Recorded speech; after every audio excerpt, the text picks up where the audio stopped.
part of the sort of essence of photography and light and seeing. And you can see an individual's work there, where you're having a little conversation with one person, and then you can see a whole class has come up and wanted to share their work. At times they'll be queuing to take photographs of their work. They're just so excited by what they're doing. We don't always share the work because it takes a lot of time, commitment from the teacher, and time for everybody to build relationships within the class and the school.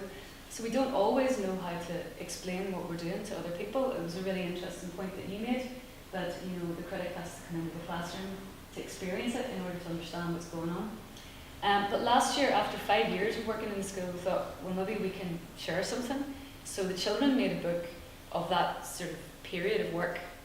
They selected their own work, they ordered it themselves with help and interaction from me and the teacher. They wrote text, so it was basically a book that they created about the project they'd been doing. And then I, as an artist, selected the work that excited me and put it into a little iPhoto book, and we kind of did a little self-publish on that. So we have a little bit of a residue from that. And from that, we kind of gained the confidence to show some of the work in a local gallery. And then from that, the work was included in a practice touring exhibition that toured nationally through Sligo, West Cork and Dublin. So it's that kind of idea that we don't have to show the work, but it's really nice sometimes to let other people know what you're doing. And I think it's that balance between making sure that your work is shared, is appreciated, that your excitement is kind of passed on to someone else, and not putting pressure on the children to produce a finished image.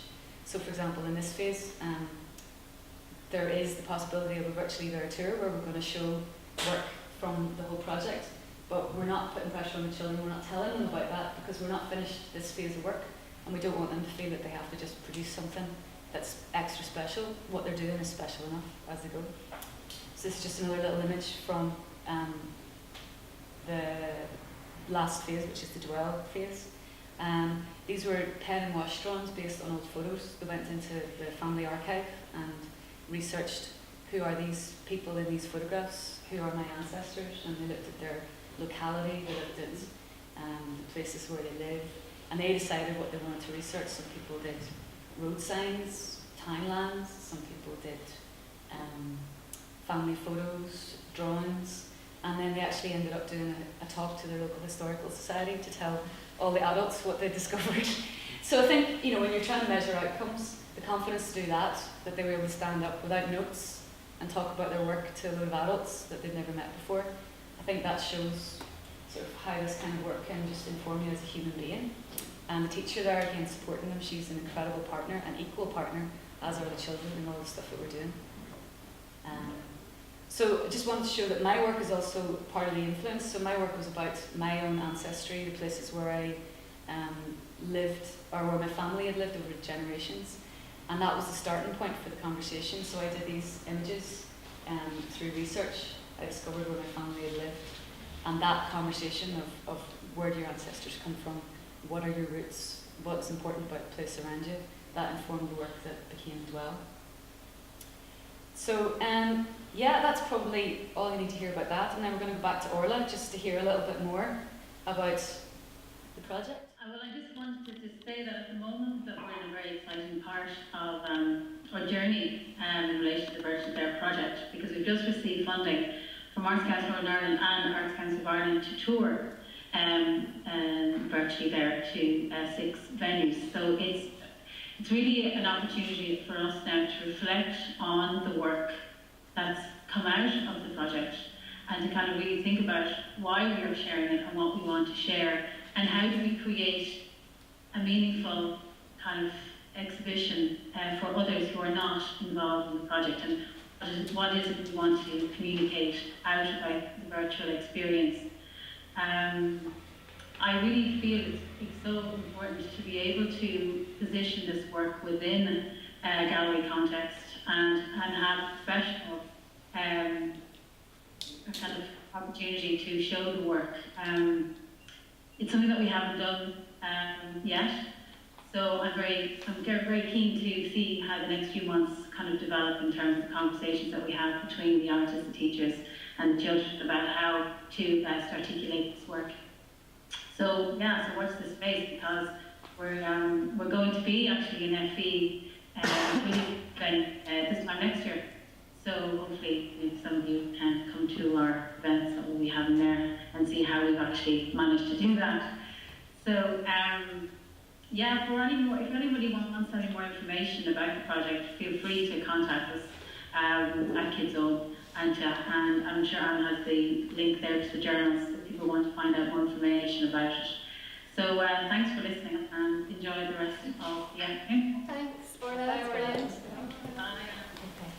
Hi, I'm Marisa. I'm an artist and primarily work with photography, or always work with photography or ideas around photography and portraiture, so that's my interest. And I identified a lot with the things that Anne said about really kind of needing projects to come from your own kind of practice and be inspired and excited by that. So what I wanted to focus on was the project that Kira and I worked on together, which is obviously about how we learn. And Kira asked me, would I come over and work with the schools, 4 schools.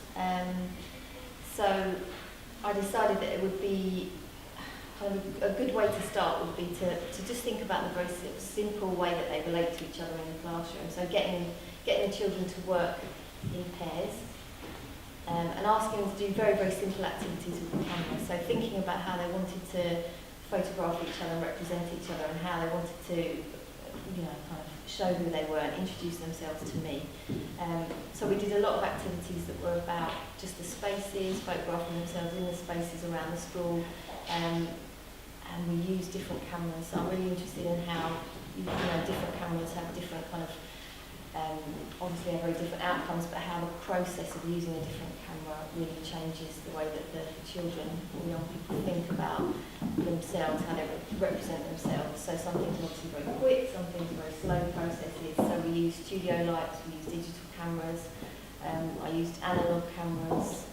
Some of the work was about them making portraits of each other, and some of it was about them getting involved and coming up with ideas, and then I would photograph them.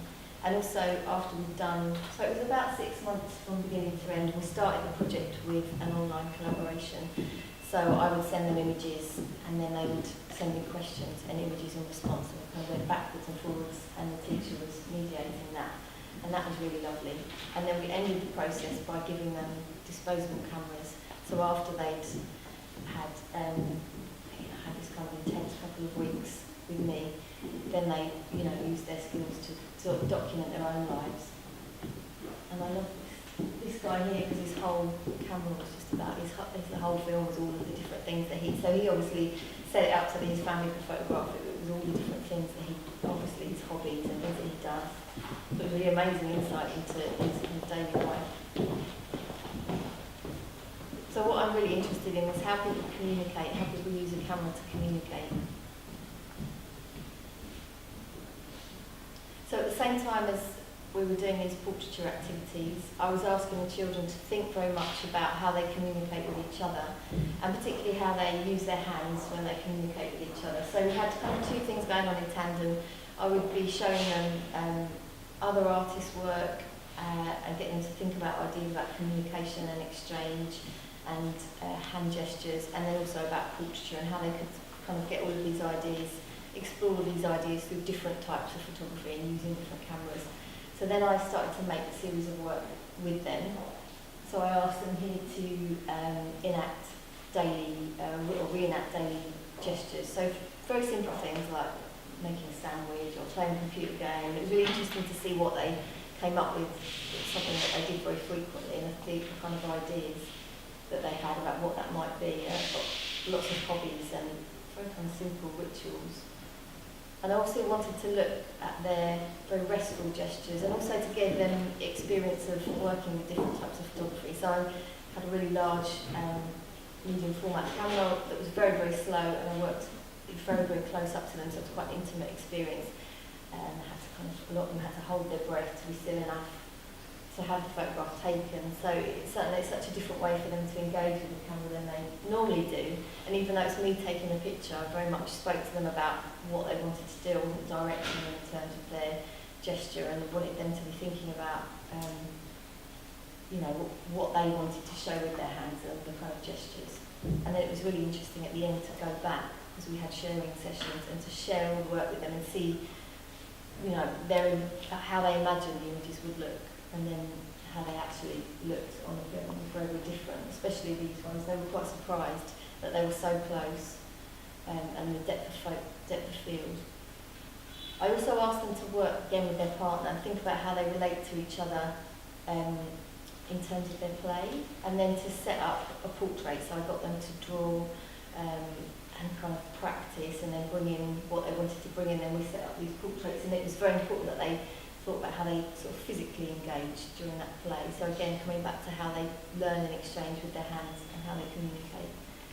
And I also wanted them to understand that they could make photographs very freely and very playfully, but also to really think about how they were making a photograph very carefully and very slowly as well. So, to connect with that, I was then working on a project with Annie as part of the VP, which she'll kind of talk about that project. And this was in Mexico, and it was actually a return visit to Mexico. And I came back and I started to share the work with Annie and talk about the ideas, and we thought it would be really interesting to actually connect up the ideas across the two projects. So I was in Mexico working with, and mostly adults and young people, running workshops with them, again about how we communicate, how we learn, and about photography and different processes. So I actually used quite a lot of the same ideas and transferred them, but in the workshops the activities were quite different for the adults. But it was then interesting to see how the adults responded in terms of kind of staging portraits, and it was a much shorter amount of time as well. So maybe in a way it was a bit more of a kind of instinctual response.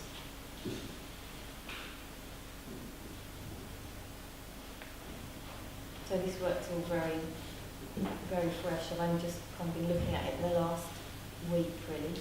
And again, getting people to think about sequences and scenarios and enact gestures and daily gestures, and that was a very different response from the adults and the children, because it was, I think people thought about it very differently. It wasn't really anything to do with kind of rituals. People were thinking more about the physicality of their hands, so that was quite a different response I wasn't expecting.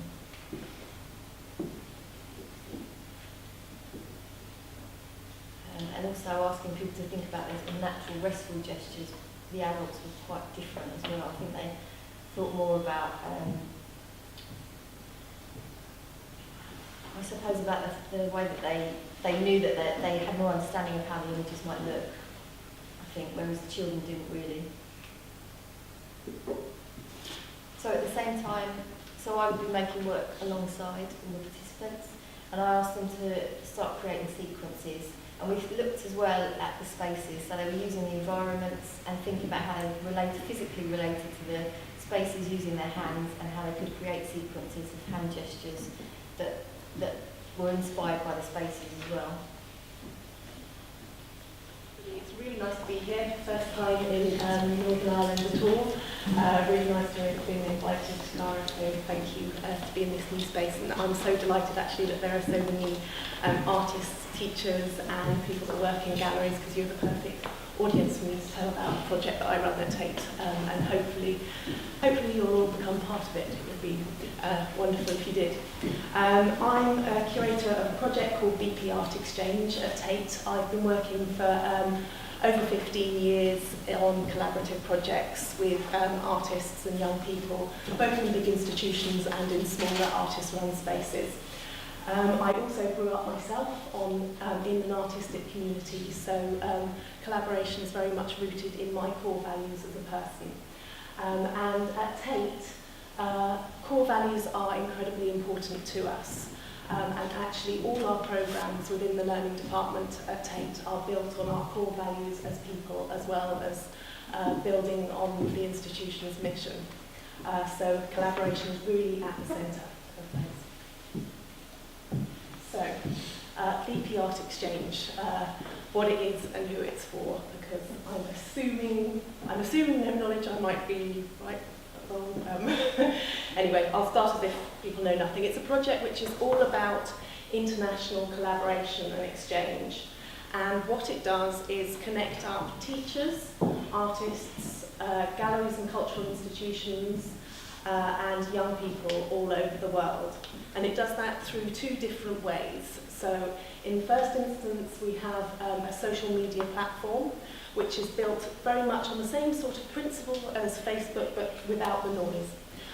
So it is about communicating about art and ideas rather than absolutely everything you did at the weekend plus. So it's a good space to have a dialogue about things that you are genuinely interested in. As well as the online platform, then we have an offline programme of workshops with artists where we work with young people and teachers. And in terms of the images here, these are some of the young people working on the programme. And then just down here, this is us very recently working out in Louisiana Museum of Modern Art in Denmark on a project I'll tell you a little bit about later. Just in terms of the project itself, it started, it's a very new project, but it's built on the legacy of a previous project. So I ran a project and curated that for 5 years, which this is built on. But this project only started back in September last year, so it's in its infancy and it's at the point where we'd really love you all to join and be part of it. So it kicked off, September. At the moment, in terms of the online community, we have 450 members in that community from 48 different countries around the world, and those are artists, teachers, and gallery professionals like yourselves. So how does it work in practice? This is just a screenshot of the site itself. There are also invitation cards here for all of you. So in terms of how it works, you just need to log on, sign up, and then you create your profile. And then what you do, it's all based on what you are artistically interested in as a person. And a lot of people have been talking about working as an artist and how they want to follow their own practice. The thinking behind this site was that people are not going to be motivated and interested unless it is following their own personal interests. And us as Tate, we do not want to follow a kind of method where we are being top-down in our approaches and telling people what they think. We want it to come from the community and from the people that we're working with, and we want to be informed by the people we work with rather than speaking down to. And so it's very much following the philosophy of democratic, open approaches to learning and from the ground up rather than top down. So what you do when you get onto the site is you either initiate a group based on your area of artistic interest. I know I was chatting to someone earlier who's interested in photography and natural forms of nature. So for you, for example, you could set up a group on the site saying this group is all about people that are interested in photography and natural forms. Then once you'd set up that group, then you could start to upload your work into that space. So whether it's kind of video, photographs, text, audio, whatever it is, then other people around the world can see what you're doing. And also if other people share your interests, they can join your group and you start to have an online dialogue with you, which we hope might lead to some real exchanges as well as virtual exchanges.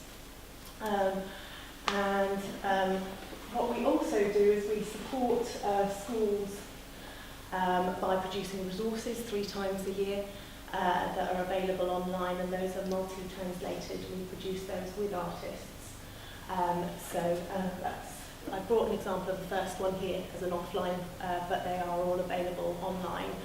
And those deal with particular themes that relate both to the collections at Tate, but also to international collections and our partners' collections. We also include artworks from artists that are working on the site and from galleries that we work with.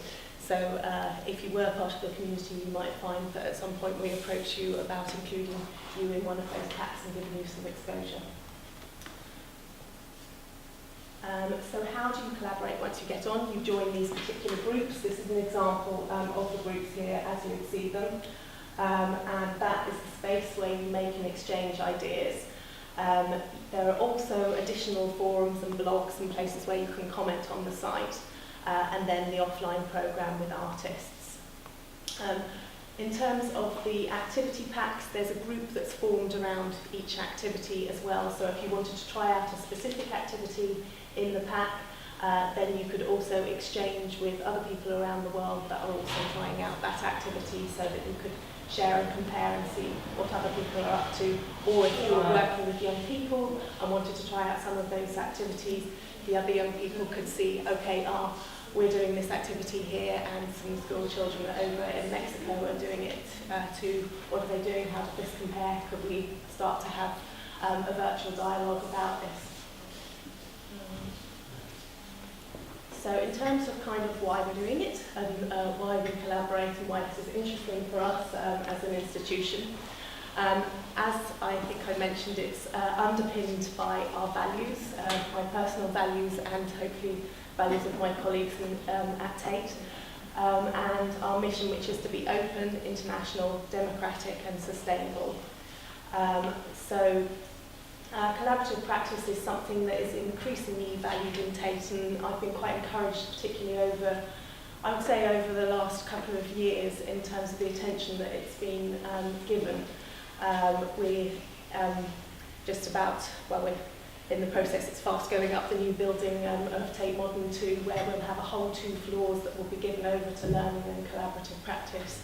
And it's something that I know that at trustee level they keep saying that some of the most interesting curatorial projects are coming through the learning department, so there is a real interest in what's going on.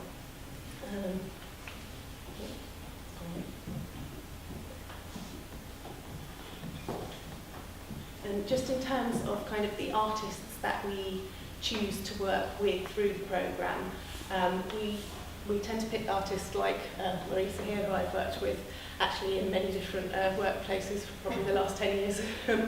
But we choose artists who share and buy into our values, so that those are implicit in the programmes that we run. And we're very committed about selecting artists who work with and not for people and communities, and take decisions together with the people that they're working with.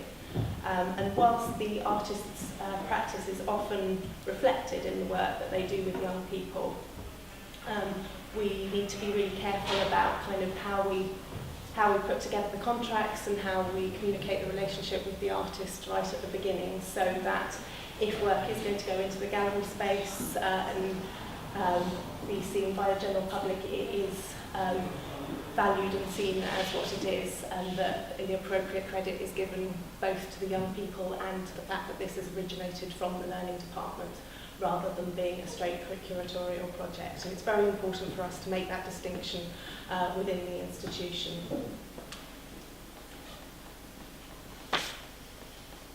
And then just other reasons why we are collaborating generally, and why it's interesting for Tate. Certainly it's more sociable, and it means nobody gets too lonely. It's fun, motivating, and we can always achieve things on a much greater scale, and particularly with audiences from all over the world who give us a diverse range of voices. We also felt that this platform where we can exchange ideas and art which is meaningful to people's lives helps build bridges and ultimately build community. Another reason that is important for us is to reach out to a lot of communities who might never physically get into the gallery space for economic reasons or for reasons of infrastructure, or they may not have an existing learning or education programme, so they can take the resources wholesale and actually kind of develop their own education programme and invite in local schools and audiences so that they can develop something in whichever country they work in. So we work in a lot of partnerships, probably with about, I think at the moment we've got 61 galleries that we're working with across the world. And we really focus on those gallery partnerships being reciprocal, so it values both organisations. And has led to some really fantastic things, both in the previous project and this one. These are some of our partners here. So at the top, Louisiana Museum of Modern Art in Denmark, who I already mentioned. We've been working with them for 5 years and have certainly got to the point where we now co-program events. They come over to speak at different conferences. programmes are supported by kind of governmental funding in Denmark as well as funding from our programme. Up here is Pinacoteca in Brazil. Again, we've formed reciprocal partnerships with them, which have led to wider things outside the learning department. So although it started with a relationship through learning, it's led to touring exhibitions, going to Pinacoteca, loans, acquisitions, joint research. So a lot of these things actually kind of start as a trigger.